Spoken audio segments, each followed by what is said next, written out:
doesn't understand what we mean when we say solar time or prophetic time. Now we've got some little charts made up which actually breaks it down in a more explanatory way. And there's one for every family. And I would like to impress, even to an audience that will be on the video overseas and such, we are too late in the day of time to play with time as though we know when Jesus is coming. Don't let our minds get in that frame of thinking. But we've got to realize at the same time, all of these types and prophecies in the Scriptures is put there to inform somebody. Now, there are some in the religious world that say, well, how do you know if that means that? Are you right sure that that's what that really is saying? I can just see this dead religious world that's so full of traditional ideas, but don't have one idea about how to look at time and prophecy the way the Bible portrays certain things. When I say that, there are the critics who say, well, you talk like you know everything. No, sir. But at the same time, I've got to say this. There's going to be somebody on this earth that is going to know something. And I'm going to be one of them. I refuse to accept this old silly philosophy idea. It doesn't matter. A man that talks like that is actually saying God is some senile God that had to write certain things down on paper just in case he forgot that such and such was to be. He already knew what was going to be. He put this here for you and me. He didn't put this in here for us to play with and come up with a bunch of tradition. That's been the very thing all through the ages of time that's caused real sincere people to miss God's plan. Yet at the same time, He's not putting these things in here to give you and I such accuracy that we wanted to define the coming of Christ. Well, I know what date He's coming. No, you don't. Because if the angels don't think you and I, carnally as we are going to know any more than they know. But He is going to inform His people of the nearness of His coming in respect to a particular season of time. Common sense tells me all the time there's snow on the ground is frozen, I don't need to look for peaches on a tree. Common sense tells me that. But when I don't feel that cold air biting anymore, and I see the green grass begin to change colors, and I see some little buds swelling on the peach tree, it tells me winter ain't ahead, summer's ahead. I can look for peaches to go in a cobbler and to satisfy the taste buds of my appetite. So common sense tells us certain things are laid out in the Bible. To some people in the religious world, they appear to be so unimportant. And that's why they read over them. It don't mean a thing to them, because they don't see it related to anything that satisfies their theological, traditional outlook. But now as we go into this portion of the message tonight, there's no need for me to repeat a lot what I was on this morning. But if you're here tonight and you don't have one of these little charts,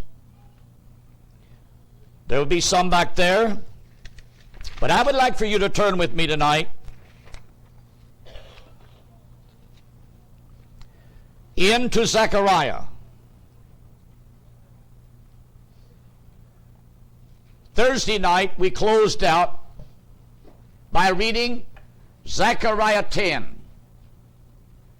In that it tells about how that in the last days, as God would set about the restoration of this nation of Israel, he would save Judah first. And brothers and sisters, that's exactly what he did. At the close of World War II, up through the years leading to the 67 war, it was hard for Jews to get out of Russia or any of the area that was under Russian communistic control. The basic part of Jews was mainly those like out of Africa, some from South America and Europe, Jews related to the Judah tribe or to the tribe of Benjamin. According to Zechariah 10, God said he would save Judah first, because it's through the restoration of that tribe would begin the birth of the nation.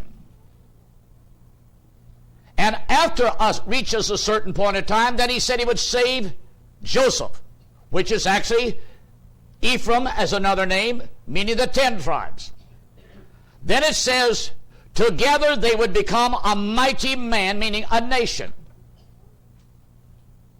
Now, we've got to understand then, at the time of the 1967 war, what took place then? And that's why, brothers and sisters, maybe I should ask you to turn with me to Zephaniah first.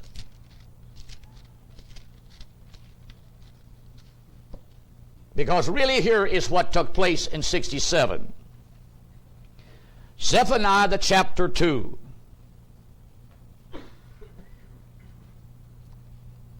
There's two parts in this that's applicable to be read along with the 10th chapter of Zechariah. But now let us read.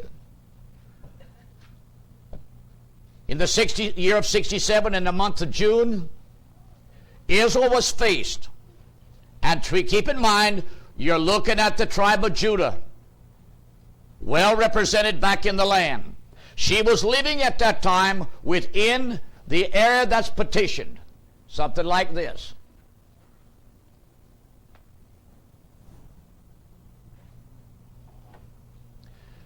Israel was content to live within those borders. But the Palestinian Arab that lived there in this land is not content. So their idea is, we will drive you into the sea. This was not the Jews' plan, this was the Arabs' plan. King Nasser of Egypt took the lead, followed by Syria, then by Jordan. 3 countries going to run a little group of Jews into the sea. And as I was privileged in 1968 to talk to that Jewish general, General Mir Mirvar, he was one of the commanders of their armored division that went through the Sinai to the Red Sea. He said our strategy was, feeling that we were outnumbered everywise, we would gradually hold out, but we would slowly make our retreat and try to make Tel Aviv our Dunkirk, meaning there's where they would expect some Western nations to have sympathy upon them in their plight and would bring amphibious means there to rescue them off of the beaches and take them somewhere else. But we find, brothers and sisters, God was with that nation of Israel, who did not have the number of planes, who did not have the number of tanks, neither the number of men. They were outplaned, out-tanked, outgunned every way. Logistically, there was no way they could meet such a force. But when God took the controls of it and give the Jew the mastermind how to set about the strategy, keep in mind, I think of the little course, little is much if God be in it. Amen. And that's what he did. He gave them a wisdom to take the fighter planes they had, and by using a strategy that took the Arabs, the Egyptians, the Syrians, and all by surprise, in a matter of a short few hours, they had completely knocked out the Egyptian and the Syrian Air Force by destroying the planes on the ground, as well tearing up the runways so they couldn't get the fighters off of the ground that was still sitting there intact. This cleared the air then that the Israeli Air Force had supremacy in the air, which would give their ground forces then an advantage over the enemy. To think in 6 days they literally fulfilled a prophecy that the world didn't realize. And you're looking at it right here in a few verses of Zephaniah 2. For Gaza shall be forsaken. The Gaza Strip is right over here on the Mediterranean, right below Tel Aviv. Runs down like this toward Egypt.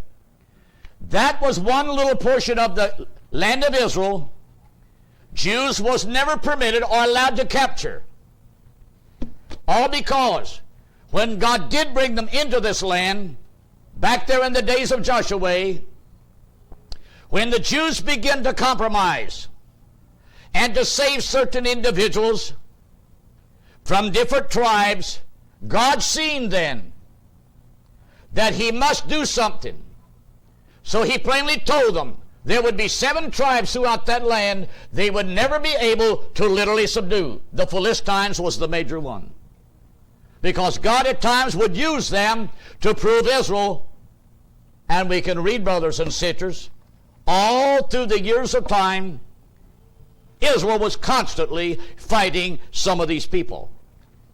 And the Philistines was the most wicked, powerful, fighting type of people. But here, at the ending of time, for Gaza shall be forsaken, and here comes the cities of that land. Ashkelon a desolation, they shall drive out Ashdod at the noonday, and Ekron shall be rooted up. Woe unto the inhabitants of the seacoast, that is just a little area right on down that extends the Gaza Strip. The word of the Lord is against you, O Canaan, the land of the Philistines. I will even destroy thee, that there shall be no inhabitant. And the seacoast shall be dwellings and cottages for shepherds and folds for flocks. And that's not talking about Arab goats and sheep. That's talking about the eventuality of it is Jewish farmers and Jewish herdsmen that move into those areas, which that it's true. To a great extent, they haven't done it yet. But in 1967, from that region came Egyptian troops. And therefore they were compelled to fight the Egyptians from that angle. And they drove the Egyptians out of the Gaza Strip, therefore putting Israel in complete control of the land. Now as we go on here. And the coast shall be for the remnant of the house of Judah. Now, in Zechariah 10, God said he would visit the house of Judah and he would save Judah first. That's the process of restoration. Now here, he was to give this region then to the tribe of Judah.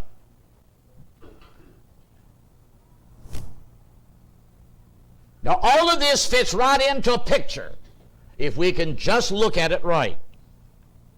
And the coast shall be for the remnant of the house of Judah, which had never been in ancient biblical times.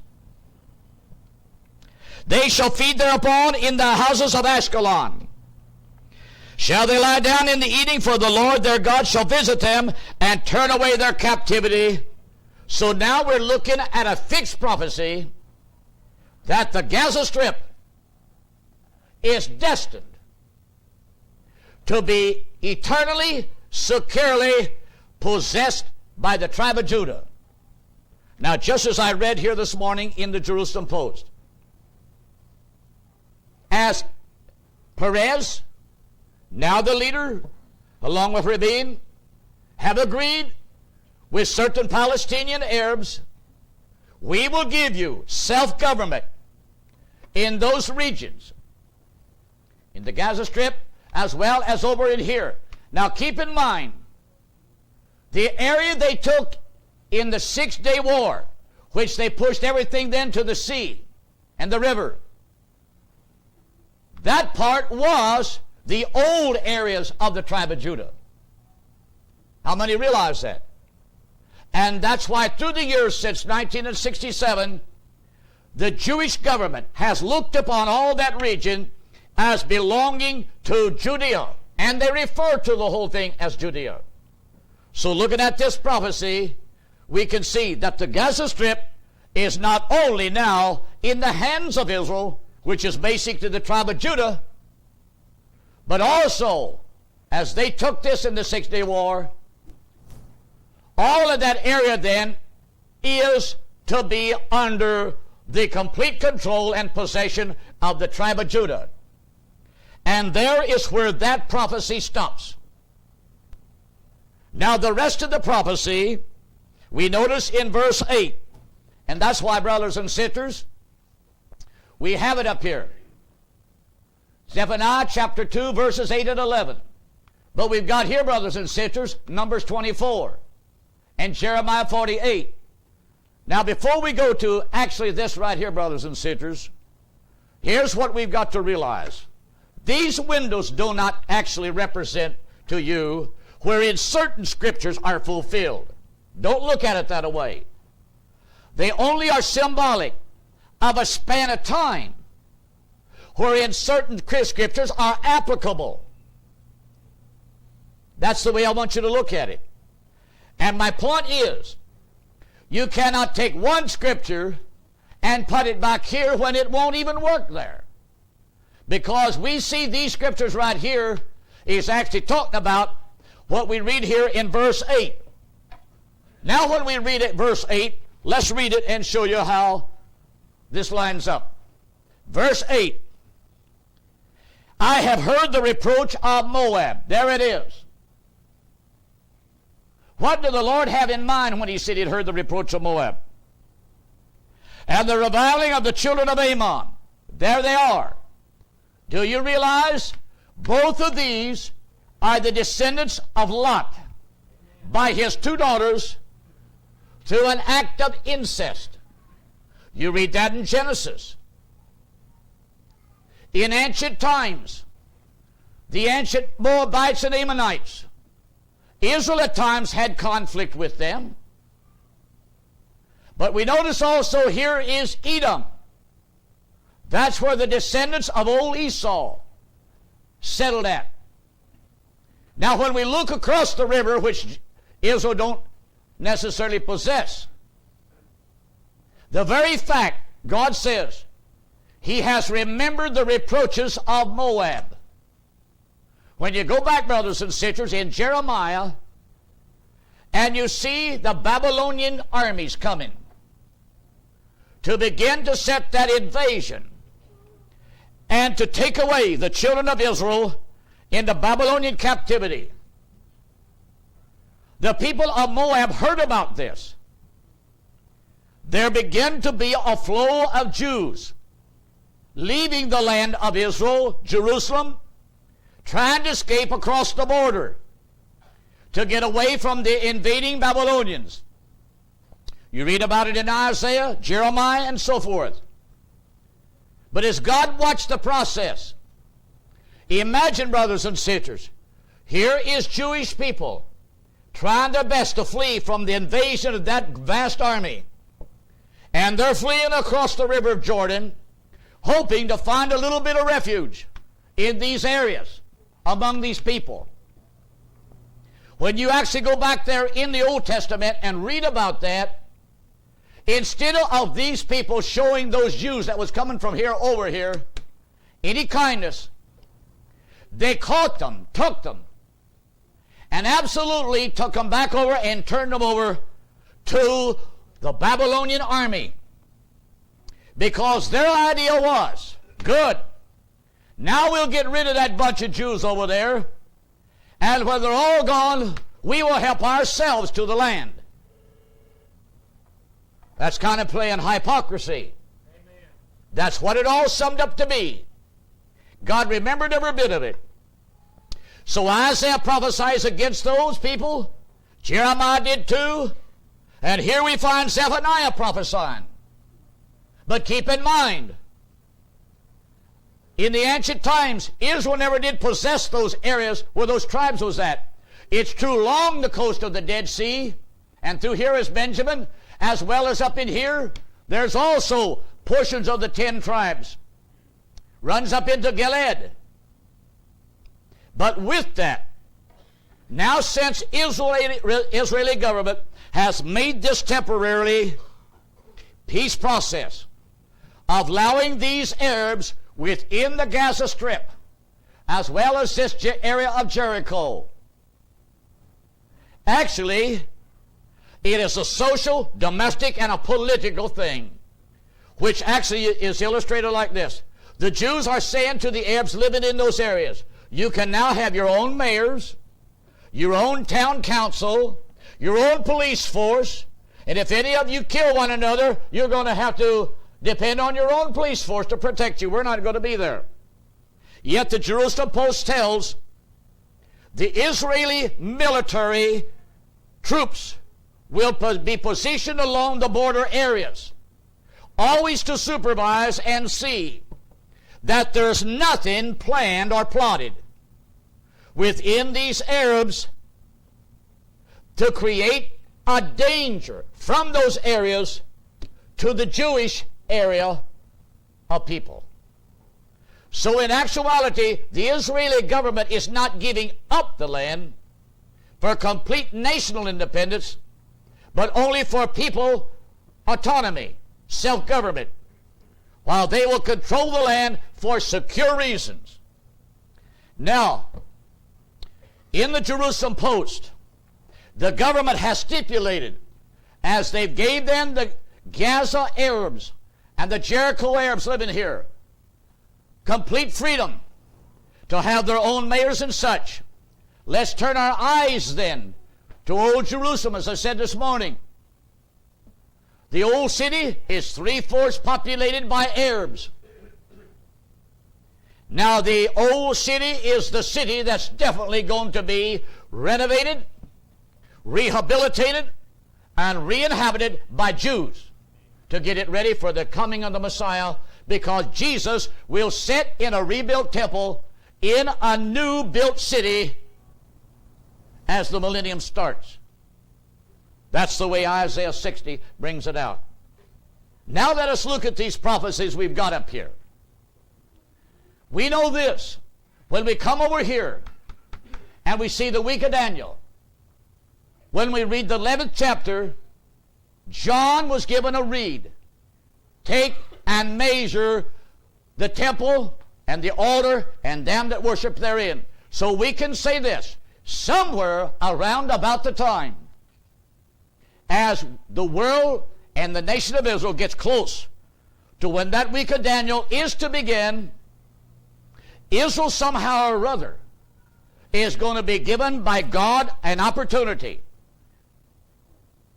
to get rid of what is on the Temple Mount today, and therefore constitute the need and the opportunity for the starting of the building of a temple. Now, as we look through these prophecies, let's keep in mind, as I said this morning, the year 2000 AD, as we think of it, just in solar time, is only 7 years off. Now think of it. Just a little over 7 years off. And yet the prophetic time that we talked about as we explained this, and that's why it's all explained on this illustrated chart, in order for to make those 2 prophetic days to begin to even coincide with the 2,000 years of AD time, that's why you have to convert AD time, solar time, then to prophetic time. It falls short at the year 2000, it falls short 4.5 years. That's why it's all drawn on the chart, you can understand. Now, I'm saying this, brothers and sisters, and for the video audience, as well as cassette tape, those who listen. There is no way this world, as it is right now, can continue on for another 35 or 40 years, and people think that Jesus' coming can't be until then. Because, brothers and sisters, if it goes for another 35 or 40 years, think of it. The actual generation of humanity that has experienced all of these phenomena, these prophetic signs that we have saw rising on the horizon of time, they'll all be dead. And did not Jesus prophesy in Matthew 24? This generation shall not pass away. You've got to look at the Jewish side as well as Gentile side. Therefore, there's got to be an element of that generation around. So logically, it's got to fit somewheres within a time factor. Therefore, brothers and sisters, somewheres in front of us around the year 2000 or thereabout, up to 2005, which would constitute the full 2 prophetic days of Hosea 6, we're looking then at a time factor. If it's 7 years till the year 2000 AD, calendar time, and then we look at the end of the prophetic time, which would be around 2005, you're only looking at 12 years. So what does that tell me? The present world society, brothers and sisters, is no doubt looking at a 12-year term of time in front of us, and there's no doubt we're going to see great developments, upheavals, fast fulfilling of prophecies brought about by God creating circumstances in the political realm that literally is going to startle mankind. Now, once God starts this thing in the Middle East, keep in mind, He's not going to drag it out over decades, centuries. No, sir. As I said this morning, we are no doubt looking at a generation of time from 60 to 70 years, no less nor no more. Because from the birth of Christ, which this dispensation is calendar time after 70 A.D., Jerusalem was in ruins, the temple is gone, and the Jews are sold into slavery, and Israel ceased to be a nation. All in a 70-year span of time. Now you just place that over here in the end, brothers and sisters, and let's look at it similarly. So with that, brothers and sisters, now let's look in front of us. Right now, we don't know what's about to take place. But go with me now to Zechariah 12.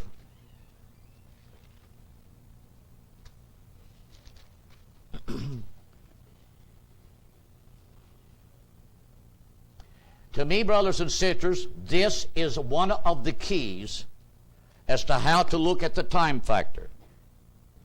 With the Arab government, with the Jewish government having done just what they did about Jericho and the Gaza Strip, the next thing that any group of Arabs within the land can begin to holler is those in the old city.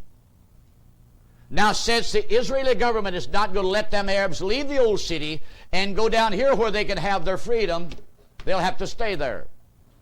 Do you think those Arabs in the old city is going to sit there with Israeli troops walking the streets, patrolling them, keeping them from carrying on their wild escapades like they've been doing? No, sir. That Arab's going to begin to demand the same freedom that the others in Gaza and Jericho. And that's why, brothers and sisters, in the Jerusalem Post, even tonight, there are many Israelis are saying that their government has sold them down the drain, that their government has actually brought them that much closer to war, which is inevitable. Because in actuality, by doing what they've done, they have literally lit a time fuse. With that, then let's read this. Zechariah 12. And the second verse. Behold, I will make Jerusalem a cup of trembling unto all the people round about. That's talking about Arabs. When they shall be in the siege both against Judea and against Jerusalem. Now you've got to look at it in this sight, brothers and sisters. It's going to be the Arabs who are going to begin to stage the demonstrations. We want our freedom too. We want our self-autonomy. That was even stated by Perez, that they would not even discuss Jerusalem at the same time these other two areas was brought into the peace plan. But as these Arabs, representing those round about, will no doubt begin to create an environment and a situation, that's the beginning of how God will use. And as I've said many times, He will create an opportunity, a condition for certain prophecies to come forth. So right from the very realm of Old Jerusalem, which is eventually to be the capital city and be renewed and renovated and the temple built, right now you've got nothing but 3/4 Arabs that owns the property, that control its environment. And I have to say, brothers and sisters, don't picture Jesus coming and 3/4 of that old city being Arabs. It's going to be Jews. So with this, let's watch this thing unfold. So God will cause Jerusalem to become a cup of trembling. Well, I've illustrated it like this. Here I've got a glass of water. It means when the time has come that God wants this whole entire world to get involved just about Jerusalem, then it means there's something important about this city. Because it means time has come, God wants prophecies, details, events, conditions to be fulfilled. So the first thing, He lets it become a cup of trembling. Did you ever see a person who's nervous holding a, and they try to hand a cup of coffee or something to you? You watch out, you're afraid you're going to get a spill. Imagine the Arab world tonight. The very minute they begin to shake the situation, that's exactly what Jerusalem becomes. The worse they shake the boat, the worse the contents is going to begin to spill. So He makes it to them a cup of trembling. That's those round about. Because they want that old city to remain in Arab hands, not Jews. But now then, let's take it beyond that. And in that day will I make Jerusalem a burdensome stone. Two things. First, to those round about, a cup of trembling. That's your Arabs. They're the ones that want complete control of it. But we realize this, brothers and sisters. If it's already the people of the world, politicians, who have more or less put pressure on Israel for them to do with this Gaza Strip and the area of Jericho, already what they've done, don't think, brothers and sisters, that it won't be the same world politicians that's going to say to Israel, now you do the same for these Arabs in Jerusalem. Because you can afford to give up territory. Now then, verse 3 is not talking about the Arabs. This is where God now lets it become an international problem. Since the world in general is thumbs down on the Jew, then God's going to make this city alone a burdensome stone. Let's read the entire contents. And in that day will I make Jerusalem a burdensome stone for all people. All that burden themselves with it shall be cut in pieces, though all the people of the earth be gathered together against it. I can see our President Clinton. He knows as much about Bible, brothers and sisters, as that stray dog somewhere out there wandering around.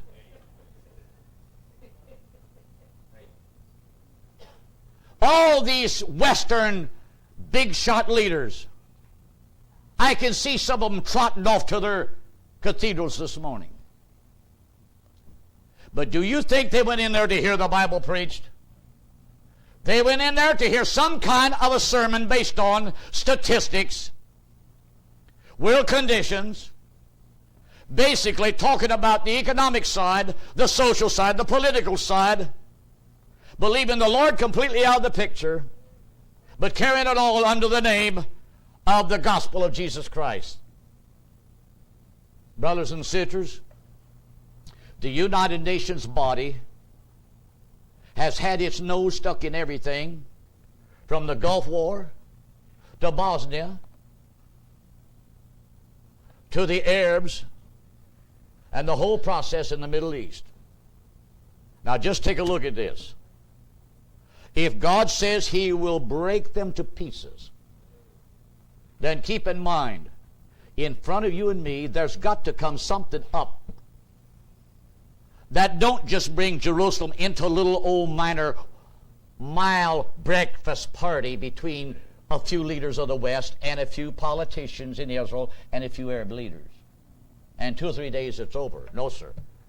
I'm convinced, brothers and sisters, this is where the thing is really ignited. It's God. He's got it planned this way.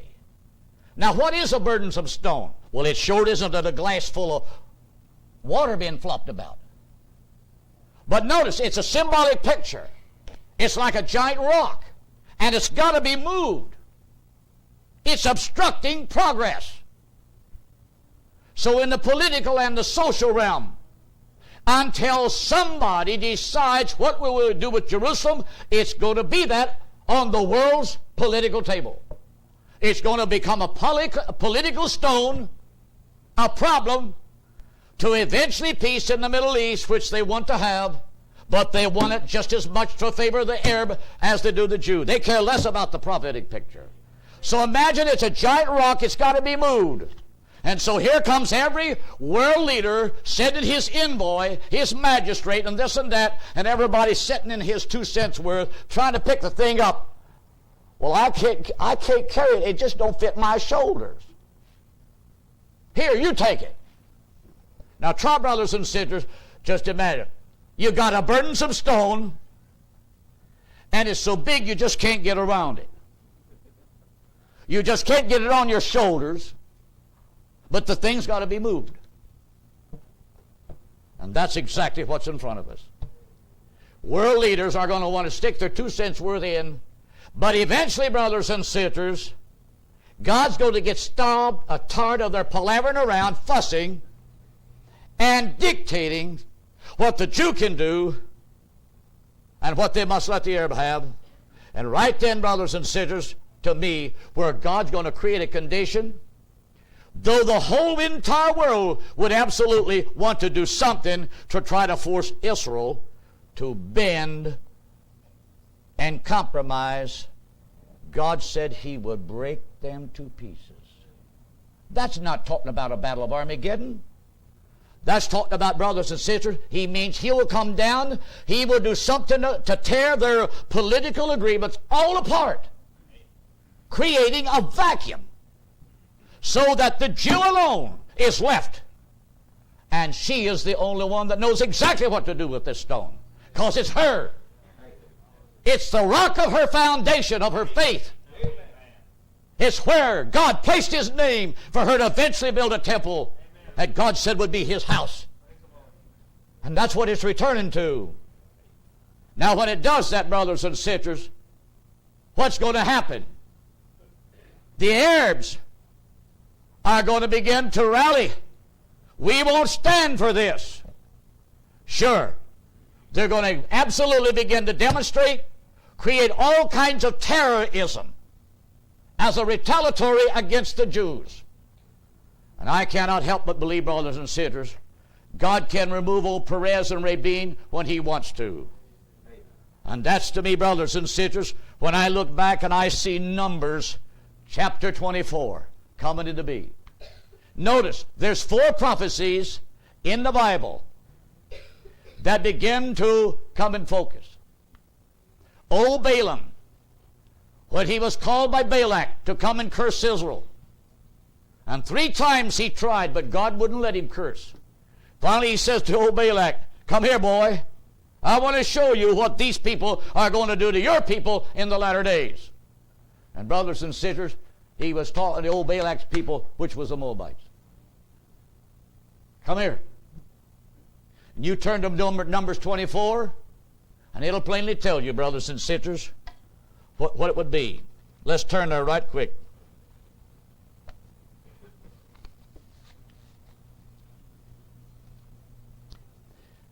Chapter 7, verse 17. I shall see him, but not now.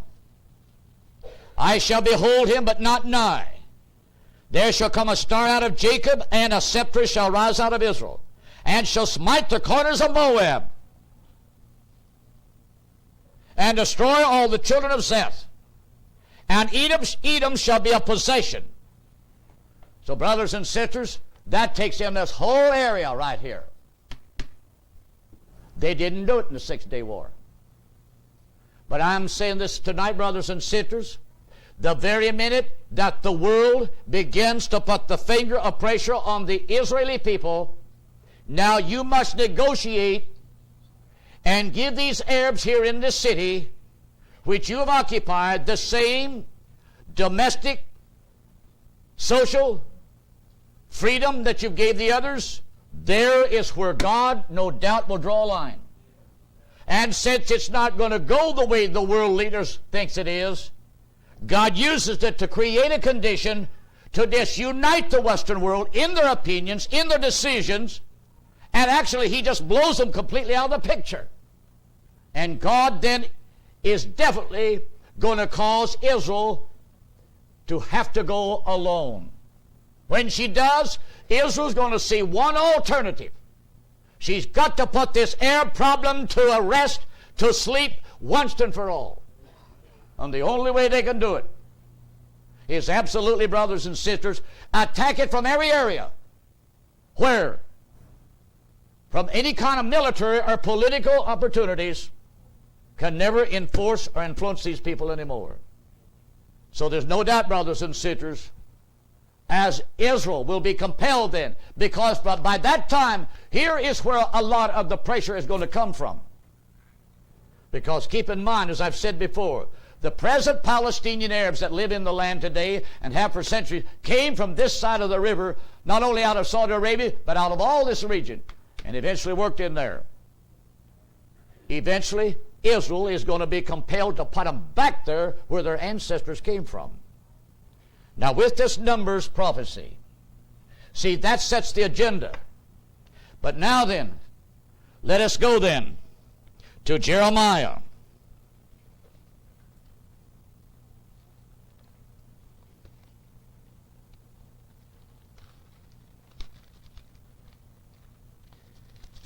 I think it's Jeremiah, the 48th chapter.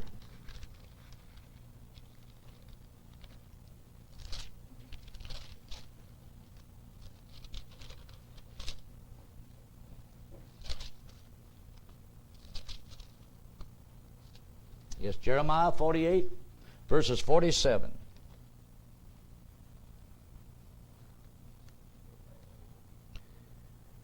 Now, in Jeremiah here, we've got all of these major people that's in the country of Jordan today, we call it, mentioned here. Yet will I bring again the captivity of Moab. Notice now, in the latter days, saith the Lord. Thus far is the judgment of Moab in the latter days. That's why, brothers and sisters, I said Thursday night, we've been living in the last days ever since these various verses of prophecy have been applicable through time. But as we get closer now to the end, and we can say, no doubt from this point now to the year 2000, we're only 7 years away. And if we are looking at this thing of the Jew being revived, and that's to take place in the first part of Daniel's 70th week, then we've got to realize this span of time is going to be closed up. And things are going to develop much faster. Let's take that, brothers and sisters. Let's go to Hosea. Verses 3, chapter 3.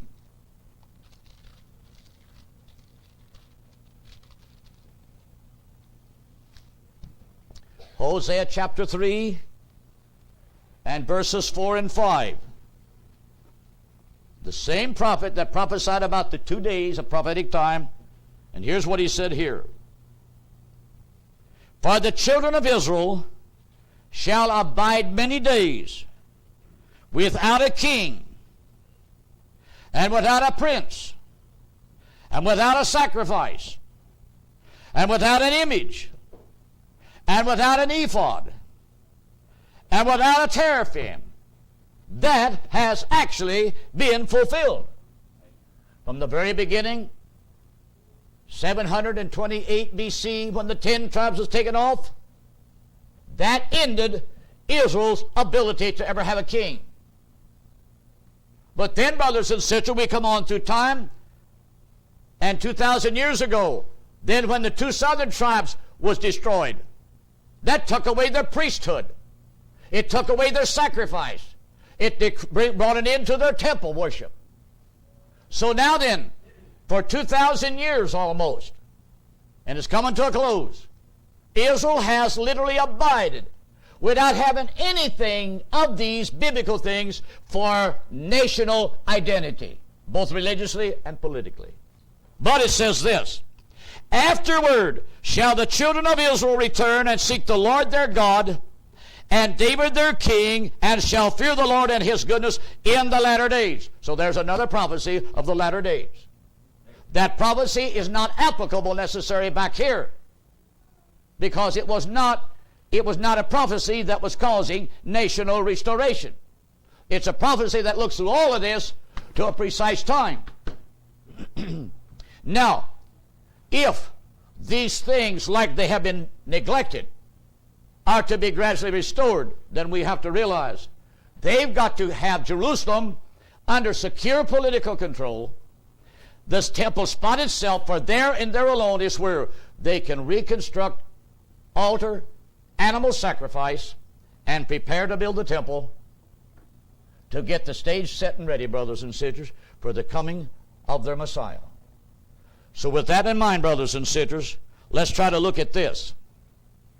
As Israel then is going to be compelled to do something about this and taking this land, at the same time, that opens up the northern regions of Jordan, which is called today, for the eventual immigration of another influx of Jews to come into the land of Israel.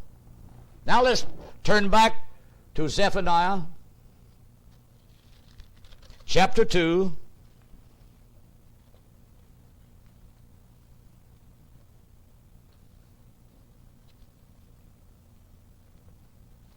As it talks about Moab, when Israel will do that.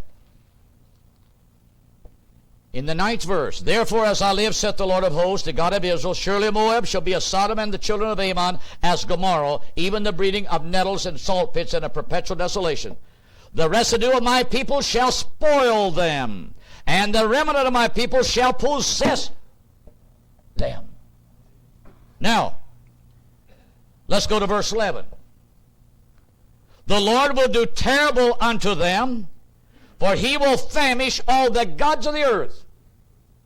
Now keep in mind, brothers and sisters, as I stress this, right now the Gentile world is sound asleep, and I'm talking about the religious realm. I'm not talking about the drunk out on the street, the religious category of Gentile Christianity. They're sound asleep. Because as we read this, naturally, if you was to ask some biblical scholar today of the seminary category, what do you think about this verse of Scripture? Well, if there is such a thing as a millennium, I believe that's when he will fulfill that. And I would have to say, you poor, stupid, blind character. You got prophecy after prophecy, and if it's going to become a picture to you, you've got to see how these things actually become a picture. Not just some theological thought that we just play around in our minds and make ourselves look intelligent, but we don't know where nothing fits. Keep in mind, brothers and sisters, a Jewish temple, now this red line, how many can see the end of this red line? That itself, brothers and sisters, is where the prophetic time factor ends. In actuality, brothers and sisters, it is pointing to about 2005. But we can say this. If for some reason this week is to be the first part of the reviving of the Jewish people, if that is to be fulfilled within the time factor as that prophetic time is coming to a close, then we can close this, brothers and sisters, by saying this week could start around 2002. Meaning, brothers and sisters, by the time then the Jews have been revived and restored in spiritual everything, then the prophetic 2 days have actually been fulfilled. Leaving then, brothers and sisters, the major part of the rest of the week, the tribulation period. Now with that, you've got to realize there's going to be a temple built. Now if there's going to be a temple built, keep in mind, Israel is going to need money. How many believe that? And yet, God knows exactly where it's all at. And He's done told us in His book where much of this is going to come from. And yet, right now, the way the political scene looks, people will say, well, it'll sure be a miracle if God ever gets anything out of there. That's what He's talking about. That's what He's really talking about. All right, then say it, Brother Jackson. Micah, the 7th chapter. It's not up there. But it's pointing to the same period of time that Numbers 24 is. God says this, in that day He will show unto Israel great and marvelous things, insomuch, brothers and sisters, that He said, the heathen shall come crawling out of their holes with their hands over their mouth, confounded at all their might. And when I think, brothers and sisters, of our own nation, here we was just in a war less than 3 years ago in the Gulf, and you read about all the high-tech weaponry and how God allowed that weaponry and those men to get such a victory. When old madman Saddam Hussein said, this will be the mother of all wars, and he referred to us as infidels, and say, you will waller in your own blood. What a boast. And yet somehow or other God reversed it. Amen. Only 120 some casualties. And some of them didn't die in the desert. Some of them died in a big old warehouse because there's where they were sleeping when an old Scud missile hit it. Now my point of illustration is this. Supposing God would have reversed that the other way, and all that high-tech weaponry wouldn't have been worth a dime, how many of our troops would have ever come home? Now think of it. Micah 7. The heathen. That's not that poor bushman in African Congo jungle. It's this big man walking on Wall Street with his securities, with his capacity to trade and invest in stocks and bonds, politicians, world leaders who like to sit around their conference table with their liquors and high-priced champagne and stuff. God said He will confound them, and they will become confounded at all their might when they behold what God does. So I have to believe tonight, brothers and sisters, as time is getting shorter, it means the pressure is building up. And God is going to honor His word. So as He does, then as He begins to turn Israel loose, and Israel then, as it says in Numbers, and Israel will do violently. Where's that at? On the field of battle. So as God begins to show His power, somewhere in the few short days of time that's left for Israel, brothers, I get excited every time I think about it. Because as I think about how God did give us victory in the Gulf War, and there was times I had tears just rolled up in my eyes because I thought, God, thank you. At least you made a bunch of these beatniks and these peace nuts in this nation who was up there in Washington across from the White House beating their drums. I saw them beating their drums, making fun. But when, brothers and sisters, the bombs and the rockets began to be dropped, and they begin to see on the screen how we could put them right through the front door. Oh, Brother Jackson, they've said they didn't all go through the front door. Enough went through the front door and got the job done. So don't argue with me. It got it done a lot quicker than they thought it was going to. At first they thought the thing might last a year or so. At first they thought there'd be thousands buried in the desert. Not a one of them was buried in the desert. So the point is this. God's got a way of causing man on this earth to look toward him. And I believe that's what he's getting ready to do. He's just getting everything in place. Getting everybody all interested in the great drama that's about to unfold. And when he does turn that little nation loose, oh, I can see the generals sitting back. The strategist. How come? And then when God says, and he will famish the gods of the earth. Now the number one god of the Middle East is the religion, brothers and sisters, of the Islamic Arab. Amen. That's the one religion, brothers and sisters, that's causing all the ruckus over there. Amen.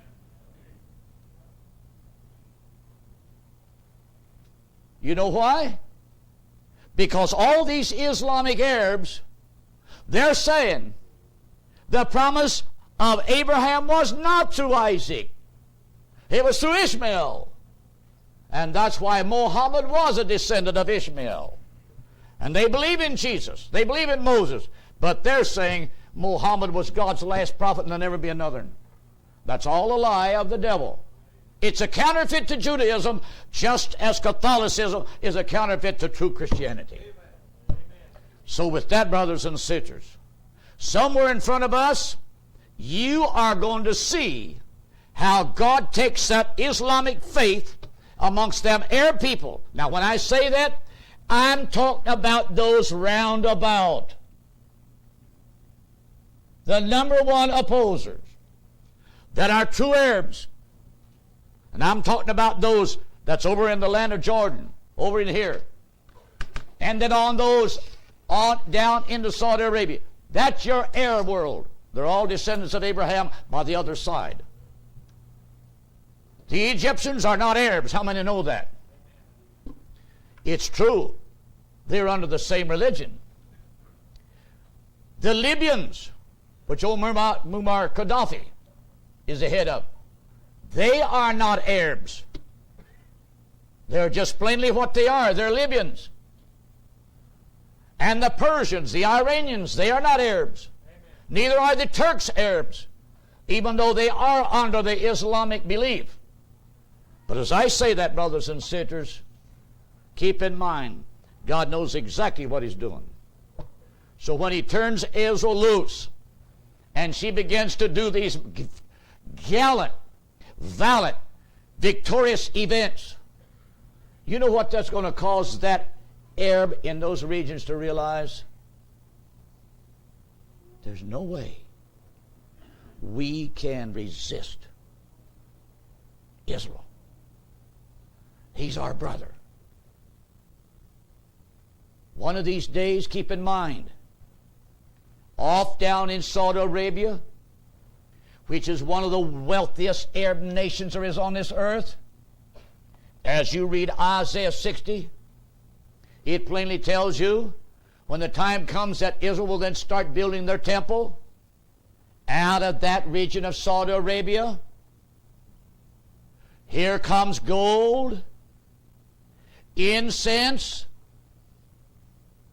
to be offered upon the altar at Jerusalem.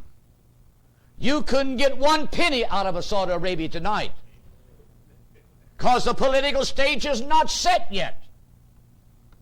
But in somewhere in front of us, as God slaps that Islamic belief by using the Jews to make this sweep like they do, and it won't take them 10 weeks, 10 months, 10 years. They'll do in hours what we've normally had to do in months, because it's God's way of showing his mighty power that he will show unto Israel great and marvelous things. I can see Saudi Arabia I could see the Jordanian Arabs. I could see them all begin to say, you know, it looks like Isaac was the one after all. Because, brothers and sisters, at the same time out of Saudi Arabia, Dedan and Sheba, here comes gold. Now you translate that into oil dollars. OPEC dollars is what it's all about. That's the way you translate that. But also out of the regions of another, you read it in Isaiah 60. Here comes goats. Here comes camels. Here comes sheep. What? For Israel to offer upon the altar. I dare any politician to go to Jordan today, to any of them Bedouin tribes, and say, would you like to donate a few sheep or goats? Israel, I understand, is getting ready to offer sacrifice. And they'll say, indeed I won't. But you read the prophecy. Therefore, brothers and sisters, when you read these prophecies, and you see right now it's an impossibility for such a thing to be fulfilled, that's why then you have to realize somewhere there's a prophecy that's a key that unlocks the mystery that changes the heart. It's true, their heart's not going to be changed by politics nor diplomacy. Their hearts are going to be changed as God uses Israel on the field of battle to show them, Arabs, one more time, never again will we bow to your dictates and to your terroristic tactics. Because we'll push our borders back far enough that we can get the rest of you with our airplanes. It wouldn't surprise me, they're the ones that'll put old madman Hussein to sleep forever. When it's all over. Now you've got Saudi Arabia. Now you've got the Moabite peoples. And all of those regions no longer troublemakers. Because what has God done? Sister Trina Overberg's family said their dad's and their domestic disturbance going on right now, fighting and stuff with their dad. Would you stand for a moment of prayer? Heavenly Father, we hear this news. And we know, Lord,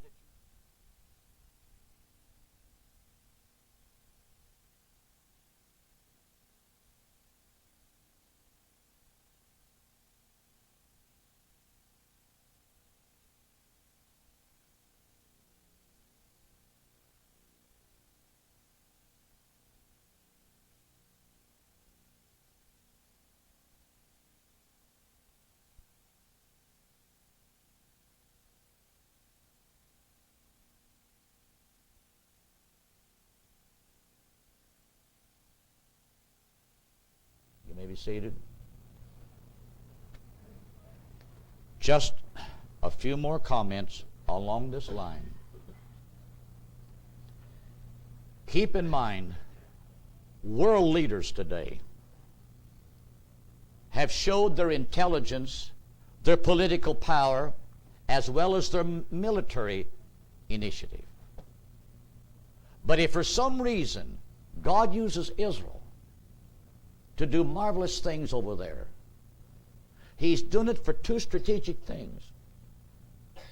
Opening the hearts of the Arab world and these people in these regions to get ready to contribute their part in Isaiah 60.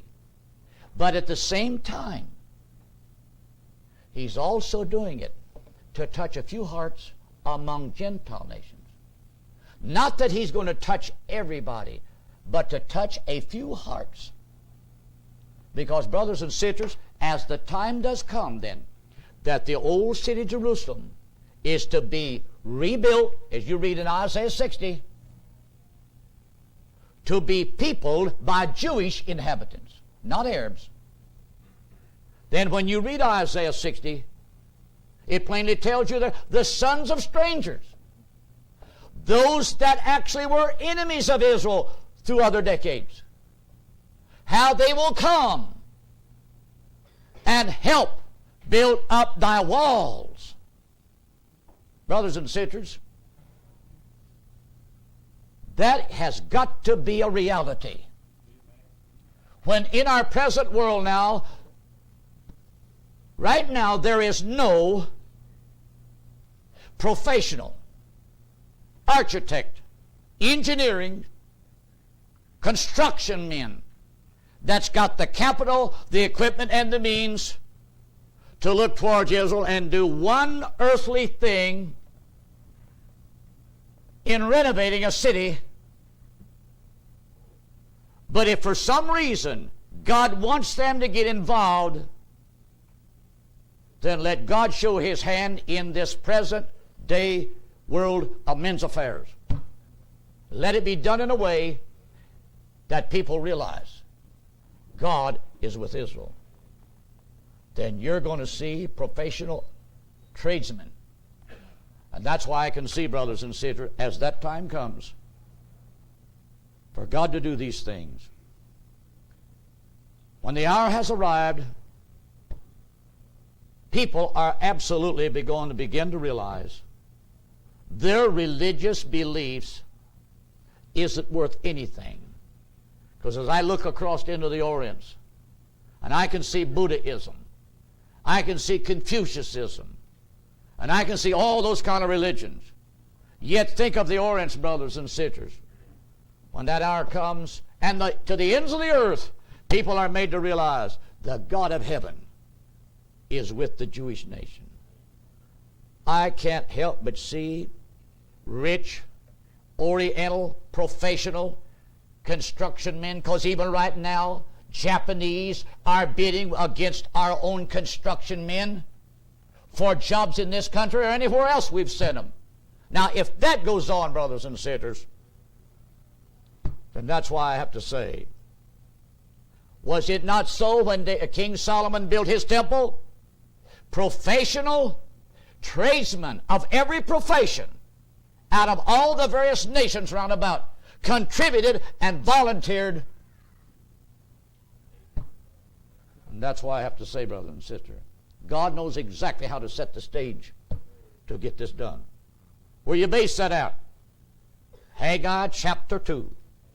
Haggai prophesied when he looked at the little temple then that was being dedicated and seen how the present Jew then was very, we will say, hurt sentimentally because it wasn't as large as they would remembered the ancient one was.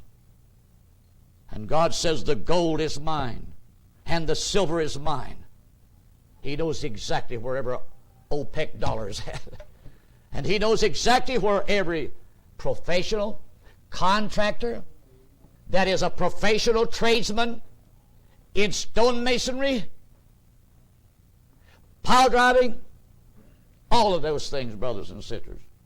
Because the Jewish society today, brothers and sisters, as they've lived in their nations of dispersion, they themselves have not took up those kind of trades. They've been teachers, professors of science, doctors, lawyers, bankers, real estate brokers. That's been their profession. But to be construction contractors, that's went out and build big buildings, and that was never in their mind. So that's why, brothers and sisters, you have to realize every one of these prophecies is a way of looking through a window to an era of time and beginning to see how God begins to gather and put the picture together. So we're getting closer to that. So now we have more to say along that line, but we've said enough. Heavenly Father, tonight, we're thankful that, God, we live in a day and we know that you've got everything in your hand. And we know, Lord, there's world leaders tonight that cares less what your word says. They're all wrapped up, Lord, carrying out their own political ideas. Because, Lord, they're trying to make a name for themselves as though they have the picture and they want to be the great designers of some new world era. But we know, according to your word, Lord, you are the architect to the world to come. So we're thankful tonight, Lord, that we have your word. It gives us hope. It gives us an assurance, Lord, you've got every day of our lives in hand. Now, Lord, take these words and use them as you see fit. And, Lord, lead us in the days to come. We ask and pray in Jesus Christ's name. Amen. May the Lord bless you tonight, brothers and sisters. May we ever be found walking with Him.